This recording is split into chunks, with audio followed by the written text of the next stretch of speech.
try not to overpack your life. We pack so much stuff in our minds, stuff that we don't need, stuff that's not going to benefit us, stuff that spikes our cortisol. Like, we just, because at the end of the day, when we overpack, we're packing in stress.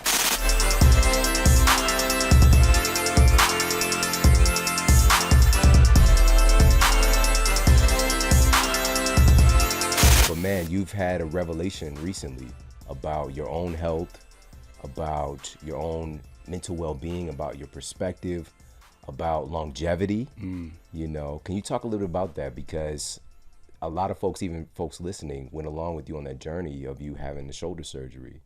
So let's talk about that experience, what you learned from it, and what you're working on right now. What's really interesting about that is, so the last time we did a show together, I was on your show, I should say, because you've been on my show a few times, but the last time I was on your show, I was talking about my book. My book had just released. It was like, I guess like right before I had my kids or something. I can't remember. I think I would have my kids. But what's really interesting is I had to use every superpower that's in my book from having shoulder surgery. So make a long story short, I started to feel pain in my shoulder. I couldn't even reach for something on the counter. I couldn't, to reach my left arm into the refrigerator was extremely painful. I had to sleep on my right side. All of these things were like slightly changing in my life, the way I did my fitness, the way I worked out. I couldn't dance. I had to change all of these things purely because of my shoulder. So I had to make the decision to have shoulder surgery. Obviously, prior to the surgery, I went to get an MRI. So I'm thinking it's going to be like, something crazy. So I had a triple shoulder surgery all in one. I had a bone spur that was tearing my rotator cuff, and I also had, my labrum was torn. So they had to shave the bone spur down, sew up the rotator cuff and the labrum all. It was insane. And so, part of me was a little relieved that it was something so, crazy in there, because I was definitely feeling pain. But it took me a while to realize that, it took me a while to make the decision that I should get surgery, because me, like, I'm wild, what I'm saying? I want to be out there. But I did, and I went into it a little bit like, I don't know, like I was kind of like, all right, I'm gonna get this surgery, and I'm going to weather the storm. And I was just like, I'm going to get better. I'm going to go to therapy. But something completely different happened during this process. It literally made me slow down. It changed my relationship with fitness. It changed my relationship with food. It made me look internally, all the way to, which sounds really weird to some people, comes down to even like my hormonal changes. I was able to finally look at, like I'm going to be 44, and so like all of these like little changes started to happen over the first 6 weeks of physical therapy, to the point where, before surgery, I was 194, 95 pounds. And 6 weeks later, I'm 218 pounds, 220 pounds. I went from that to like hiring a personal trainer. And so this big transformation. But to your point, one of the major things that happened during my recovery process is happiness. A lot of people go through shoulder surgery or go through any kind of surgery, and it's a downer. It takes them in the dumps because they're not able to do everything that they want to do. And I got extremely happy because it made me slow down. It eliminated stresses in my life. I was able to see clearly and be like, okay, this is stressing me out. I enjoy this. I don't enjoy this. And I got to such a happy place that I was like, I'm going back to therapy. And initially, I think Scott, who's my husband, I think Scott was like, wait, is everything okay? Like, are you really stressed? And I'm like, just like I say to people in fitness, when you get to a point in your fitness where you want to sustain your results, it's truly the hardest place to be, because most people equate sustaining their results with a number. Mm-hmm. I want to be 145 pounds or whatever the case may be.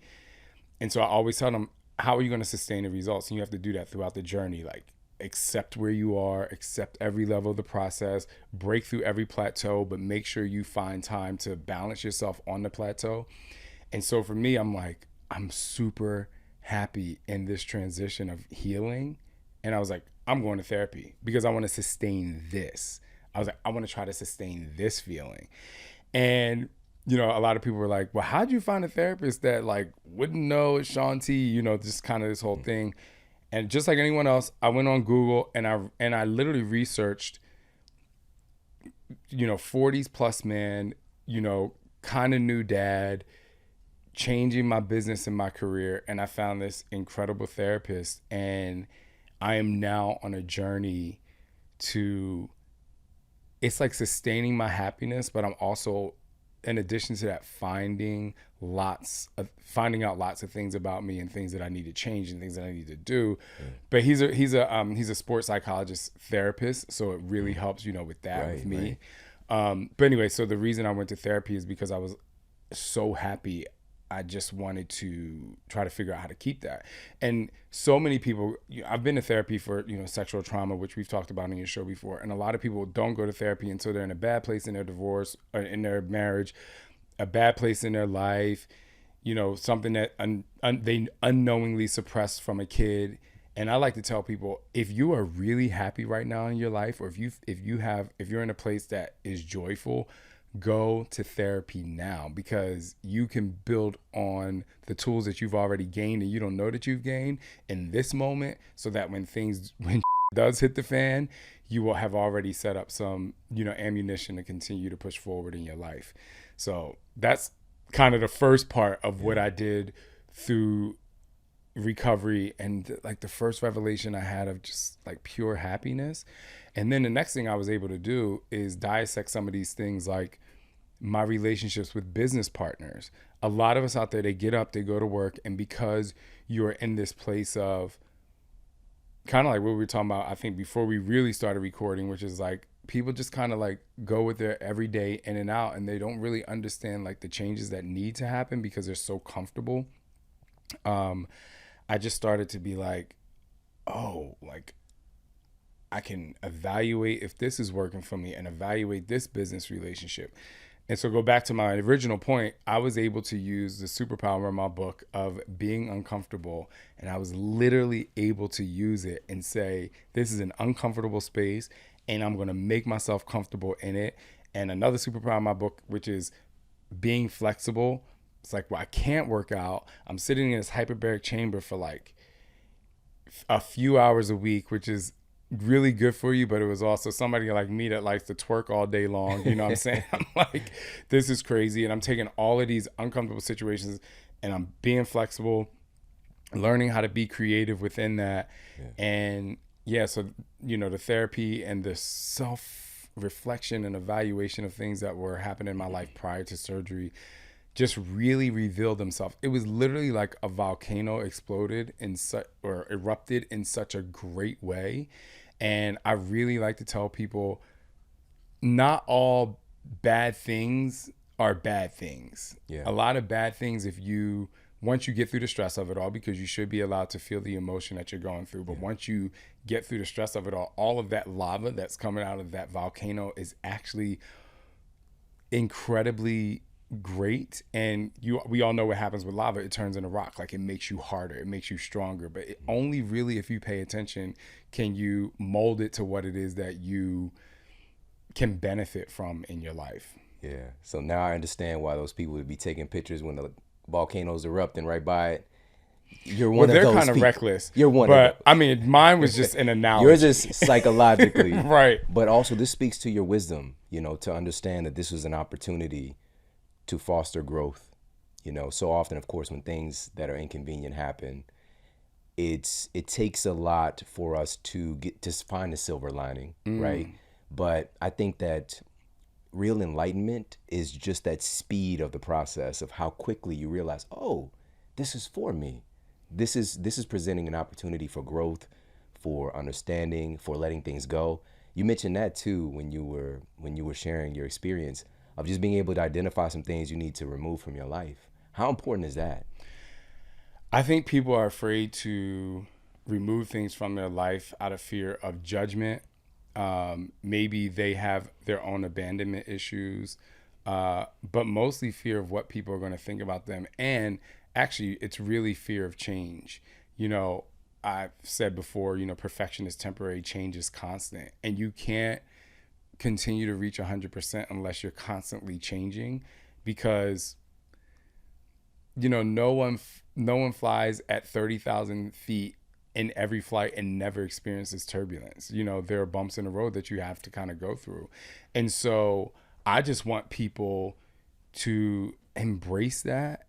And yeah, like I definitely understand, like I'm coming from a place, like you said, of wisdom. Like I've been through a lot. I definitely understand how it could be fearful or, it could be scary, but just kind of embracing that turbulence in your life just, I don't know, just like really makes you better. I'm not sure if I answered your question or not, but Absolutely. Yeah. Facts. I mean, and I want to ask you about this as well, because your focus now is so crazy if you really think about this, in order to sometimes go to a higher level or even to sustain your travel, you got to let stuff go. You got to lighten the load, right?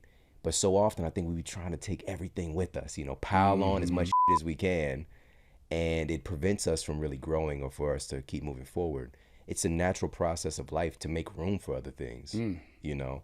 But another one of your focuses, as I started talking about, is longevity, right? So it gave you a new perspective on the process of aging, right? You mentioned you're 44, all right? The double fours out here. And can you share just what your shift has been mentally? Because you're like one of the highest performing people as of this recording right now. You just taught, I don't know, you just did two workouts today, two live back to streaming back. workouts. Yeah. Yesterday you filmed, and then Saturday you were tearing it down at Shalene Johnson's son Brock, his wedding. There was shirts coming off. There was it was craziness. And here you are, sitting with me, and this is just a day, a week of work for you. Yeah. So how's your mindset shifted, and what are you doing now to really look at longevity? Oh man, I'm gonna probably ask you to ask that question again because there's so much in there. But I first want to talk about what you said about lightening the load, and this is very interesting. So I pack my bags when I travel, and I try not to overpack. I really try really hard not to overpack. And so this time I said to myself, and I learned this from Scott, I'm like, I'm going to wear the same clothes every day except for my underwear. Like, unless I have to be at a dinner, unless I have to be at the wedding, unless I have to be on set, I'm like, I'm wearing the same clothes. And I used to be like, I'm never doing that. Being from the hood, like you want the new sneakers and the new outfit, whatever. And I took pictures every day of me in that outfit. Like, it's like, and Scott's like, see, it's not so bad, because I used to tease him. And what I realized is I'm looking in my suitcase, and some people might be like, oh my gosh, that's gross. But I did this as my own social experiment. And I'm looking at my suitcase. I'm like, my suitcase is 48 pounds. And like, I literally could have got rid of 15 pounds because I'm going to wear this every day. I don't smell. I work out in something else. I shower. So just like lightening the load in your life, I really invite people, unless you go to an office every day and people think you're crazy, like try that. Just try to say, all right, I'm going to minimize this. And you'll still have really great quality. You'll still have a really great quality of life if you don't like overpack stuff in your mind. And I think that's what what the message is. We do that in our minds. We pack so much stuff in our minds, stuff that we don't need, stuff that's not going to benefit us, stuff that spikes our cortisol. Like, because at the end of the day, when we overpack, we're packing in stress. And people don't understand, and we can say it, you can't see stress. You can't see it. It's calorie free. It's calorie free, and you're not sneezing, you're not coughing, you don't have a fever, and people outside don't know you're stressed. It's easy to hide. But that is obviously, as we know, one of the biggest killers, in the existence of humankind. And so anyway, that's why I wanted to say, try not to overpack your life or overpack your mind. But let's talk about longevity. So I'm going to be really real here. I'm about to go really, really real. So I just want everyone to kind of, go with me here. So in the process of recovering from surgery, I was just like, I got my blood work done, and I'm like, but I want a hormone panel done. And my doctor said, I'm giving you a full hormone panel. We're going to do everything. We're going to just kind of see what's going on with your body. Because, I'm walking around here like, I'm Shaun T. I'm fit. You know what I'm saying? I can do push-ups. I can run 10 miles. I really can't do that. But I can fitness, I can do HIIT training like the best of them. And then I realized, when I got my blood work done, some of the things that I saw in my blood work correlated with some of the things that I was experiencing. And one of the things that I was experiencing was like my erections weren't like they could be. I was just like, and I used to say to my husband, I'm like, no, like something's not right. And he's like, it's fine. You know what I'm saying? I'm like, no, like something's not right. And then I saw my blood work, like testosterone was low, estrogen was high, like, and I think it was really because I was like super, super stressed. So I was like, how can I combat this? And I went on a deep dive into accepting the fact that I'm 40 plus years old and things like this happen. And I'm not perfect. I don't feel like I'm perfect, but like when it comes to fitness and health, I'm like, yeah, I eat good, it's that and the third. And so I was like, okay, the first thing I'm going to do is hire a personal trainer. And I know people are going to be like, why does Shaun T need a personal trainer? And in hiring a personal trainer, I'm like, I'm going to hire a woman because I don't want somebody who's training me to think like, oh, I'm working out with Shaun T. And like, I don't want the male dynamic. I didn't want it. So I walk into my physical therapy place and it just happened to be one of the women that was working on my shoulder. And the second time I was in there, I was just like, can you be my trainer? And she didn't even really personal train like that anymore. And she was like, yes. Like she was like super happy. Yeah. Come to find out, long story short, which is really cool, is my insanity workout was the first workout she did as a teenager. And that's why she went and ended up becoming a doctor in physical therapy. So it was just like this like kind of divine intervention that happened. So I was like, okay, I'm going to get a personal trainer. This is so dope. The second thing that I did, my friend told me about peptides, and she was like, there's a couple peptides out there, and there's a vitality center that I go to. She's like, I really want you to try it. And I spoke to them, and I went out to Dallas, and I got these peptides. One was for like recovery, and the other one was to like release like your human growth hormone naturally from your pituitary gland, because I was like wanting to build muscle. And then the third thing, which was kind of like the most humbling thing, is testosterone therapy. And so for me, I've always looked at, as a younger person, I always looked at, well, I don't need testosterone. Like, I'm this, that, and everything. And, I'm happy and I feel good. But when I saw my blood work and I related it to like what I talked about with my erections, and then started being like, oh, like my stress levels really, really high.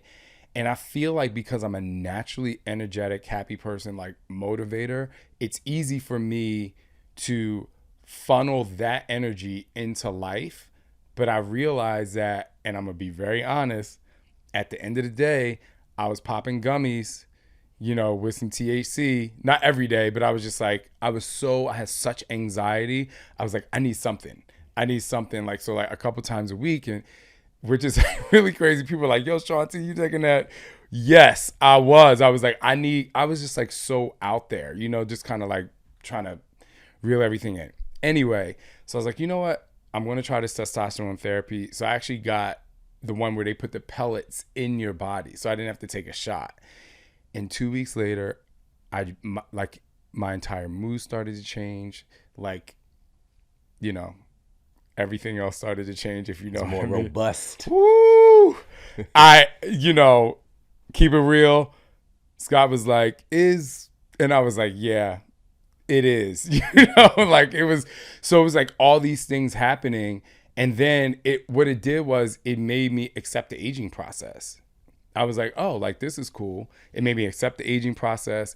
It also like made me become even more honest with myself. And like your wife, Ann, says, she was like, yeah, really. She's like, a lot of people say, I give zero and I really stopped giving zero But you want to know what was a driving force for me to really like showcase who I am beyond the testosterone, beyond getting a personal trainer, beyond getting a therapist, was one day I was driving in my car and I hadn't experienced that natural, overwhelming happiness where someone didn't call and tell you something, or you didn't hit the lottery, or you didn't get the deal, or you didn't get this like amazing deal. It was just like I felt this overwhelming feeling of happiness. And so that's when I was just like, wow, like all of these decisions and all of these like,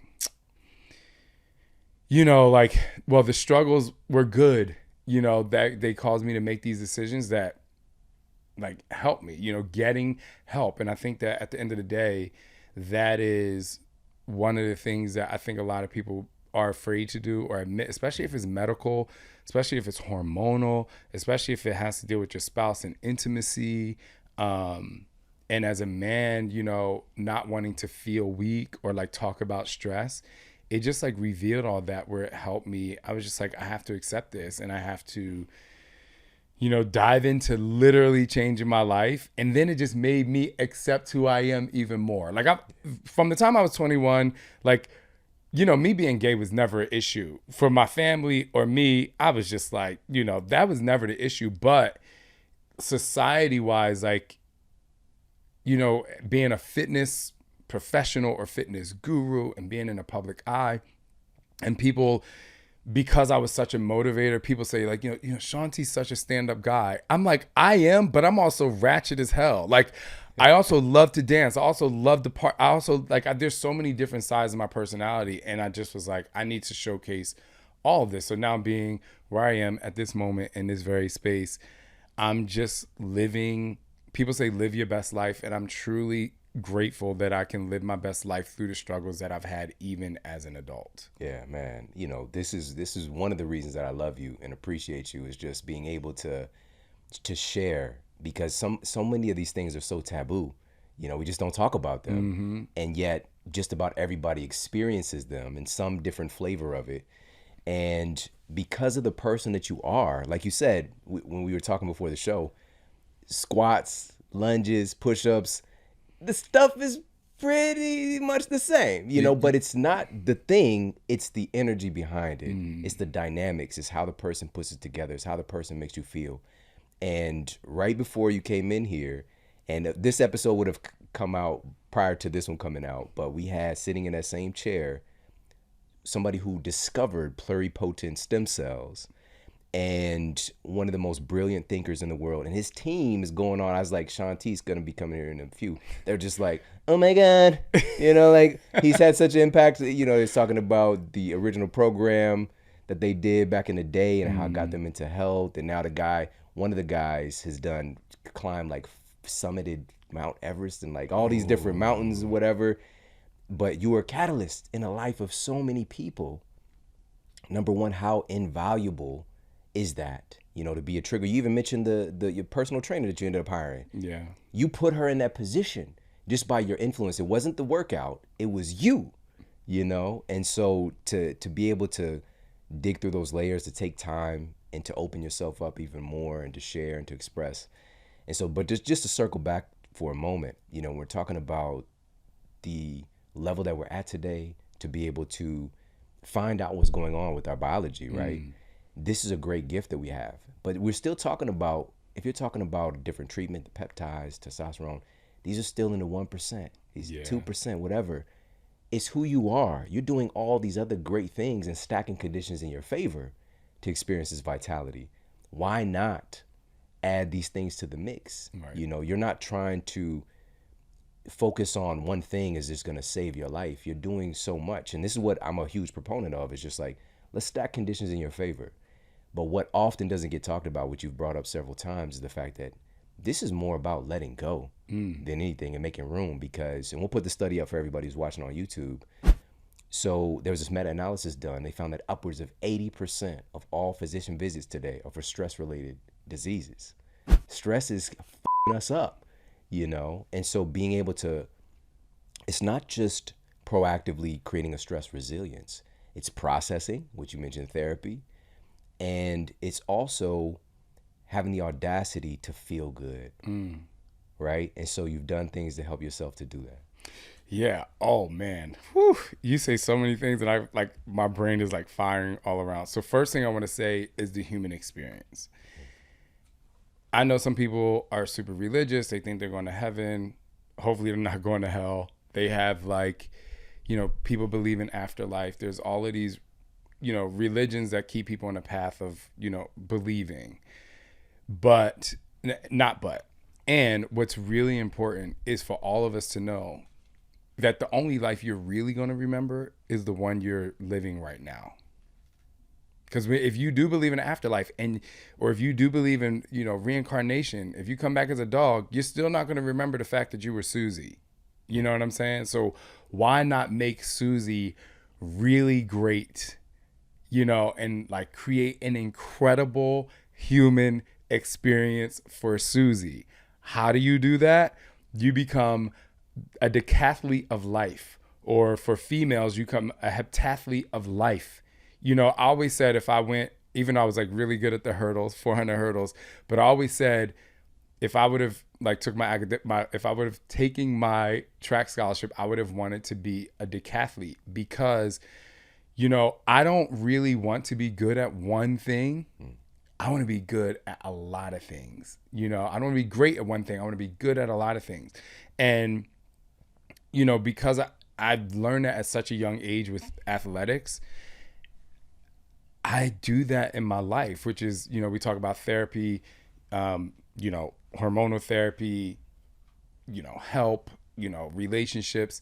And I just want people to sit in that for a second. If you really dissect your life, if you go to work 8 hours a day, you spend 8 hours doing this one thing. That's not the only thing you're great at or good at. It's not. It's just not, And so I want people to create a human experience by becoming a decathlete in your life. Like pick those 10 things that you really love to do or that you really want to learn how to do to elevate your life. Because believe it or not, sometimes the things that we're really good at, and for me, it's fitness. Actually, I'm not really good at fitness. I'm just really good at motivating the hell out of people to never give up. But most of the time, what you're really good at is the thing that causes you the most stress. So if you don't allow yourself to... Wow. Yes. So if you don't allow yourself to I can ask these amazing guys here who are filming and I'm like, but what else? Like you got these cameras, right? You make Shaun look good. Hopefully you're making me look good. But I know when you leave here, like some people play the guitar, some people sing, they love karaoke. Some people swim in the morning. They probably could swim a bomb ass 100-meter freestyle, but you would never know. They don't spread that to the world. They don't share any of that. Because you spend so much time doing that one thing, and that one thing that you're really great at can cause you a lot of stress. You can ask any professional athlete, right? Look at, I think her name is Sha'Carri Richardson. Yeah. Like, incredibly talented person. And then, you see, I don't know whatever going on in her life, and, she wasn't like hitting her top spots, probably like she wanted to. But I'm sure it has something to do with something that she was spending a lot of time doing that she was really good at, right? A lot of time, even if it was just running. So I say that to say, like, branch out. And that's why I'm not afraid to be who I am in all facets of my life. I know for a fact that my personality is really what gets me in rooms on stage, and it's what gets people to show up, because there are people who do more push-ups than me. There are people whose biceps are bigger than mine and abs are better. Like, you're not going to be the tallest person or the shortest or the prettiest, or you I already know. But what I have to offer people is like, I offer them pieces of my personal life's decathlete.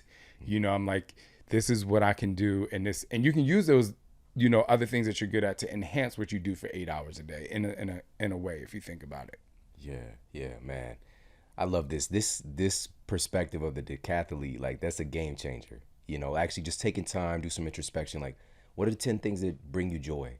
What are the 10 things that, if you could, you would do these things. Oftentimes, probably 9 or 8 of those things you rarely ever do, because you got this story and you're just focused on this one thing.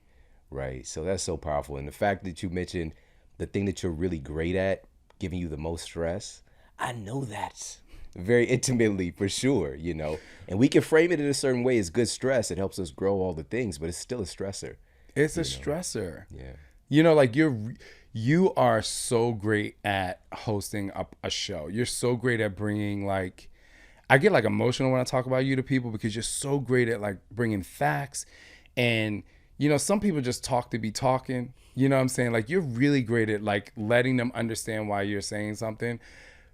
But you have to do research and you stayed up all night to do it. And like even when we were talking before the show started, you're writing your book and that's why your shoulder was jacked up, which created you to sleep on one side, which created you to, you know, have the back pain. Like what you're doing and what you're really great at is creating some kind of stress, you know? Not to say that you can avoid it 100%, but like you said, what are those 10 things that bring you joy that you can bring and add to your life? So for me, almost 12 years ago, I started playing tennis. And, you know, I remember my husband Scott saying, like, you'll never hit like a pro. He's like, it's just really hard. And first of all, I was like, do you know the I am? Like, what? So that made me, sorry, I curse on my show. But that made me say, oh, okay. To the point where, you know, I was playing with Serena Williams. I would be at pro tournaments and like pro tennis players would be like, hey, Shaun T, you know, you want to come hit? And I remember one day I was in Indian Wells, the tennis tournament, and there was a tennis player, professional tennis players, like staying 2 rooms down for us in our hotel. And he saw me. He's like, hey, you want to hit in the morning? I remember walking out of the hotel room in the room in the morning. I look at Scott, and in my head, I was like, yeah, like I'm going to go hit out here with him. And I'm like really good friends with one of the best tennis coaches in the world. Like my name was on the center court at his academy.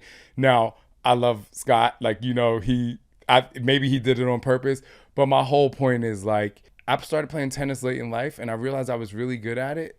And so when I would announce that like, oh, I'm a tennis player, you know, no one would even care. Like they'd be like, oh, you know, that's nice. They don't understand tennis. But let me tell you what I got from tennis.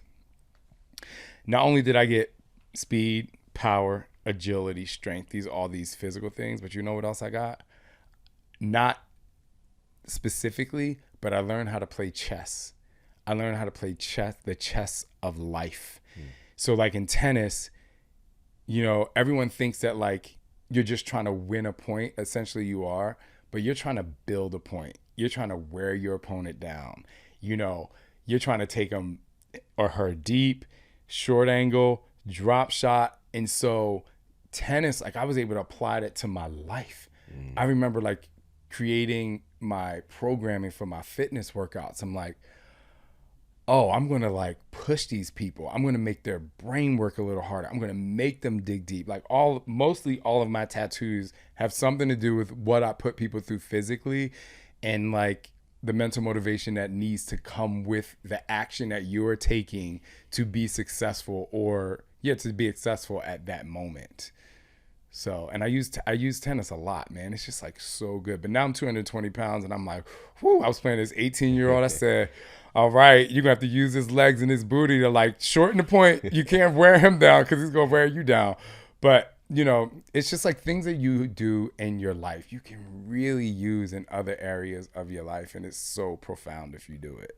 So this is a great analogy, you know, bringing chess into the tennis court, right? And to be able to understand, like, this isn't just about the thing. It isn't just about hitting a ball with a racket. There's so much more. And this is, I think, why one of the big reasons why we're such fans of sports in general. You know, it's the stories, and it's the growth, it's the evolution, it's the responding to adversity, and all these things that have been consistent in our evolution as a species. And also, you know, there's just this natural thing within us to want to play, to want to compete.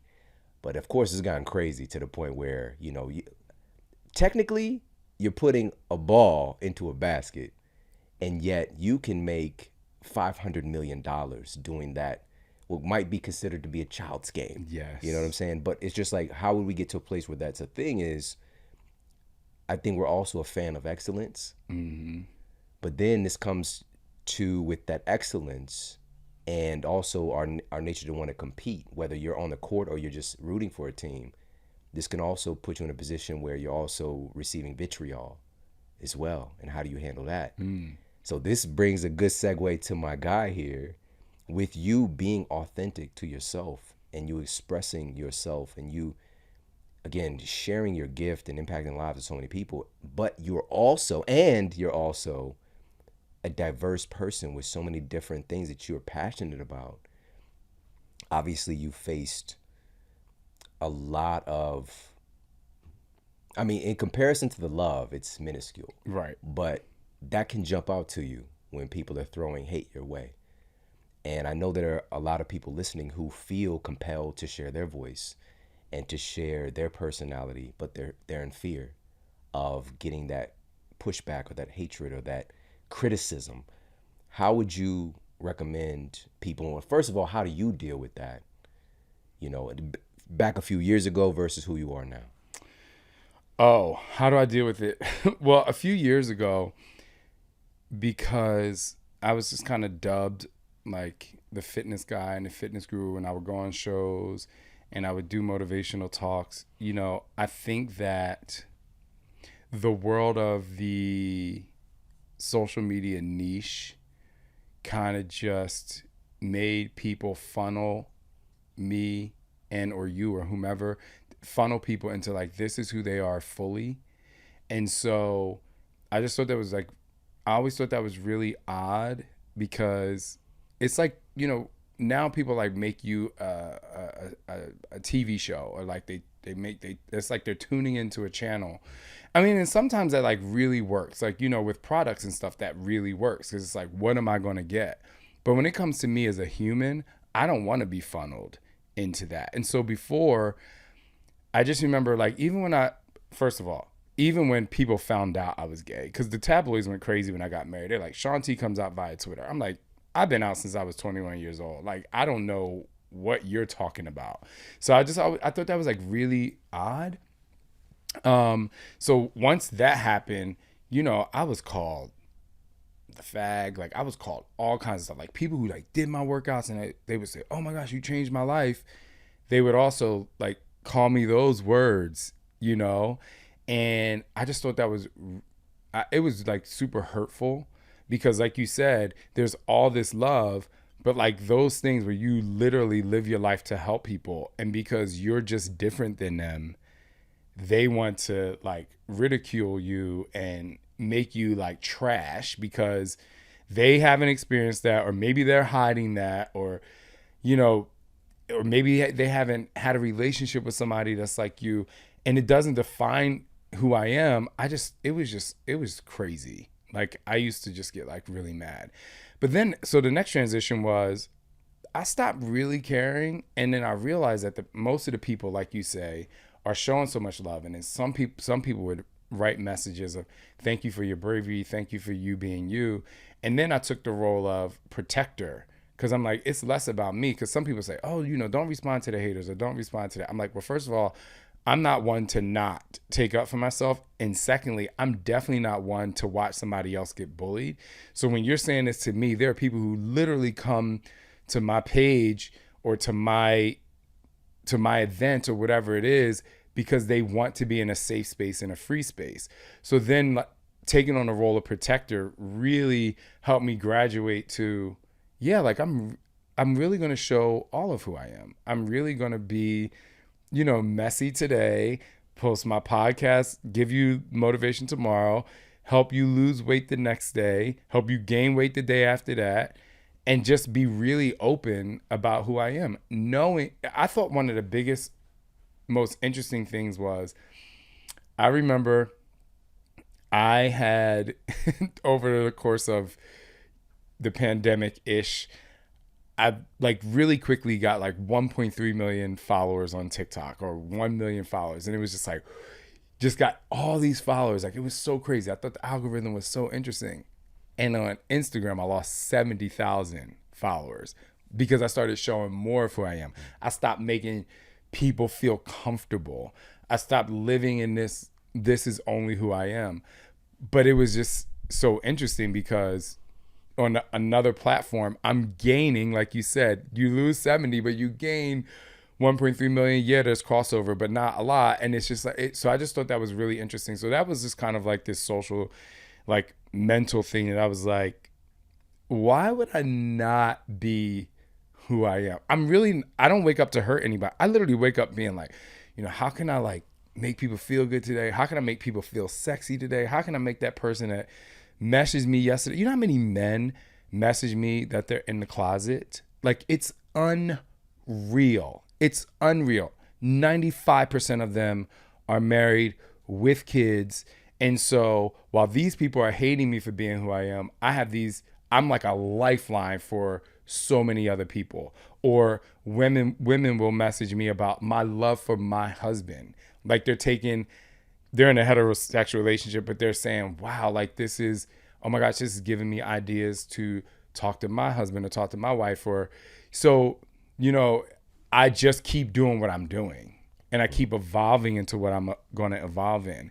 And I love it. And it's just really great. And I think that what everyone out there needs to understand, this is like you are going to be more impactful to people by being yourself than conforming yourself to people who are just going to stay complacent.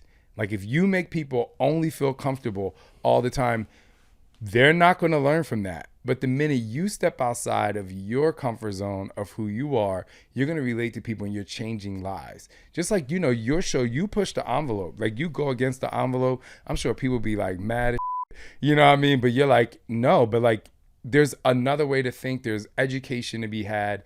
And so, that's just what I do.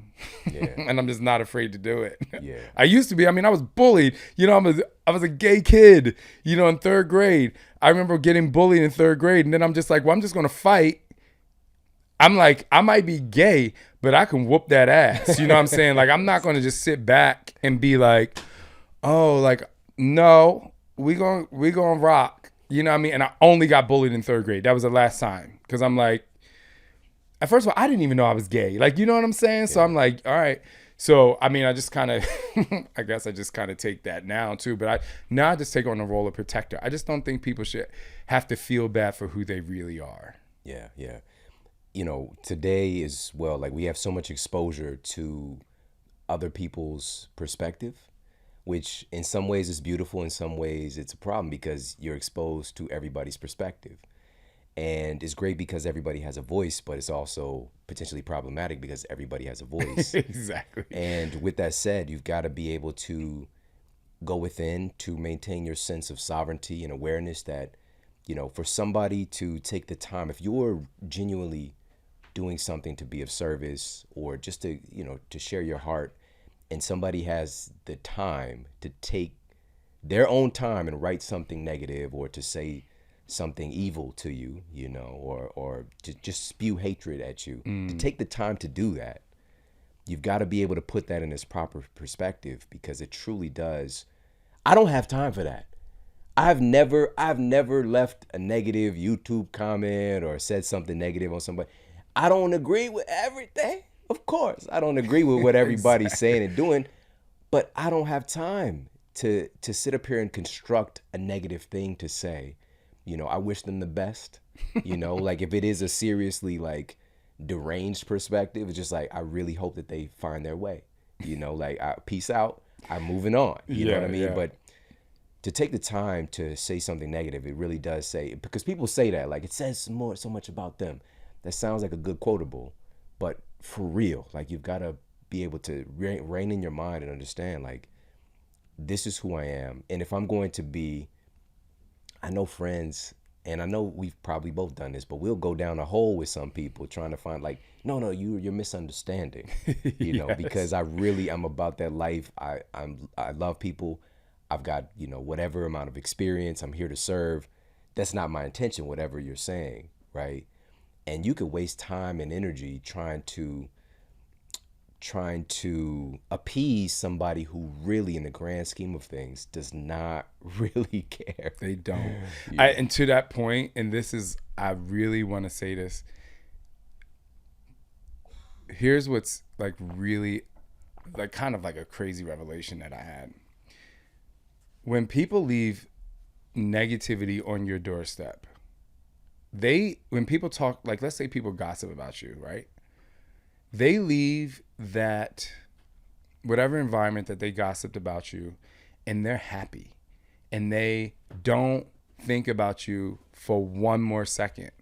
But they put all this negativity on you, and now you're thinking for the next 20, 30, 40 minutes of a comment that this person just said about you when they've moved on to the next post or they moved on to the next gossip circle. Like they literally they fall asleep at night not even thinking about the fact that they made your day horrible. But you take on all this energy for the rest of the day and quite possibly not being able to sleep at night, right? So that's when I started to be like, one, I do respond to some negative comments only because, like I said, I have people in there that like really need me and they need my voice to like continue to move forward. But I just want you to think about that for a second. That person that tried to make you feel like crap, they are not thinking about you later, but you're thinking about them. So you try to take it with a grain of salt or whatever it is. And the opposite of that, believe it or not, the people who talk really great about you, they're thinking about you. You know, those people who leave those really great comments on your post, or the people who actually send you a text message or leave some sort of like great review about you, they are thinking about you all the time. The people who leave a negative something or who wants to throw negativity your way, they're not thinking about you 5 seconds later. So like put that into perspective when you let something bother you for an extended period of time. Wow, that's powerful. I never thought about that particular thing. But think about it, like, I really love you. If I'm here and I have time, I'm coming back to you. If I don't like you, I'm not thinking about you, nor do I want to be around you, right? So it's like, why am I? I'm not going to give I'm not going to give the negative people my energy, especially if I didn't do anything to hurt you. Yeah. Well, like I said, man, we live at a very interesting time where we have all of this access. We have the ability to share our perspective. It's really remarkable to hear all of the absolutely brilliant people in their respective fields who come in here and they're talking good behind my back, right? So these are people who are thinking about me and who are extending that out in the work that they do, versus would I want to get caught up in somebody who might not like a certain thing that I say or a certain perspective, whatever the case might be. But this brings to the point of like, I'm a huge advocate today more than ever of us being able to cultivate more of a societal norm of being able to perspective take. You know why I don't take the time to leave a negative comment is because I care about how you feel. Even if you don't care about me, I care about how you feel. And I want to create a space for you to grow and to evolve. And now some people might see that they're going to take this heat right now, and that can help them to evolve, which sometimes that is the right method. But in general, I just don't have time for that, because I'm so focused on how can I serve? The thing that you just said, like you waking up with that, like, here's what I'm going to do. Always thinking about growing, being better, helping people to up-level their game. That is such an honorable way to live, and you inspire that in other people too. So that is, for the people listening, that is your duty. If you're about that life, that is your duty and your greatest gift. And as you said earlier, this is this is what you're going to remember. It's in between the dashes, when you were born and when you die, it's in between the dashes. Like, this is where it all's happening, and you have the opportunity to choose. I think one of the things that, this is probably going way out there for a second, but one of the things that really changed my perspective on life is, so one of my sons at 2.5, 3 years old, I showed him one outer space video. Like, we were just talking about space stuff, and he started watching videos with me on YouTube, and then we just kept watching. And this young kid is like soaking it all in. It is insane. Like, I was just like, what? At less than 3, he knows every planet, and he knows like about black holes, and he has all this stuff.